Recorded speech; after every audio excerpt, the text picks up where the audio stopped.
ભારતના મુખ્ય ચૂંટણી કમિશનર જ્ઞાનેશ કુમારે થોડાક સમય પહેલા રાહુલ ગાંધી સહિત ઇન્ડી અલાયન્સના વોટ ચોરીના આક્ષેપોને લઈને પ્રેસ કોન્ફરન્સ કરીને જવાબ આપ્યો હતો. તો હવે ઇન્ડી અલાયન્સ મુખ્ય ચૂંટણી કમિશનર જ્ઞાનેશ કુમારની વિરુદ્ધમાં સંસદમાં મહાભિયોગનો પ્રસ્તાવ લાવી શકે છે. તો હવે આજે પણ સંસદની બહાર વિપક્ષે સર એટલે કે સ્પેશિયલ ઇન્ટેન્સિવ રિવિઝન સર્વેને લઈને આક્રમક દેખાવો કર્યા છે.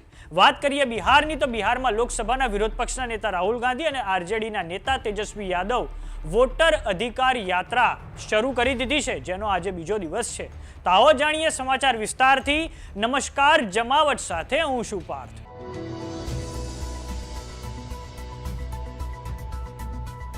ભારતના ચૂંટણી કમિશનર જ્ઞાનેશ કુમારે રાહુલ ગાંધીના વોટ ચોરીના મુદ્દે આક્ષેપોને લઈને એક પ્રેસ કોન્ફરન્સ કરી હતી. તો પછી હવે આજે ઇન્ડી ગઠબંધનના ફ્લોર લીડર્સની મહત્વપૂર્ણ બેઠક કોંગ્રેસ અધ્યક્ષ મલ્લિકાર્જુન ખડગેની અધ્યક્ષતામાં યોજાઈ હતી.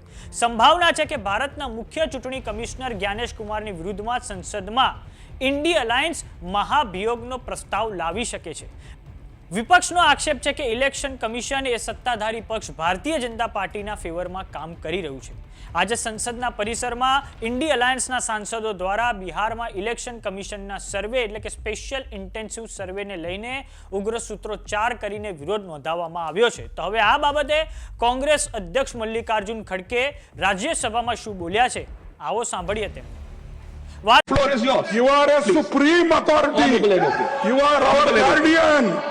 सर, मतदान का हक हमको संविधान ने दिया है, उसको छीन लेने का किसी का अधिकार नहीं है.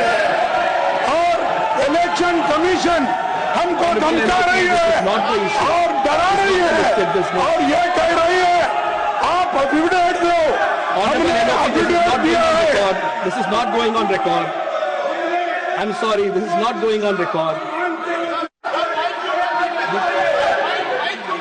Please, microphone, please. Microphone, please. Microphone. Yeah, एक minute.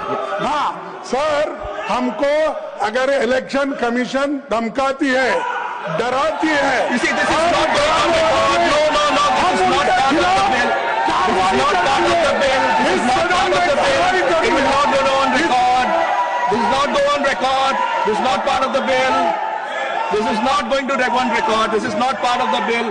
Honorable LOP, you're aware of it. It's not going on record. Honorable LOH. Honorable LOH.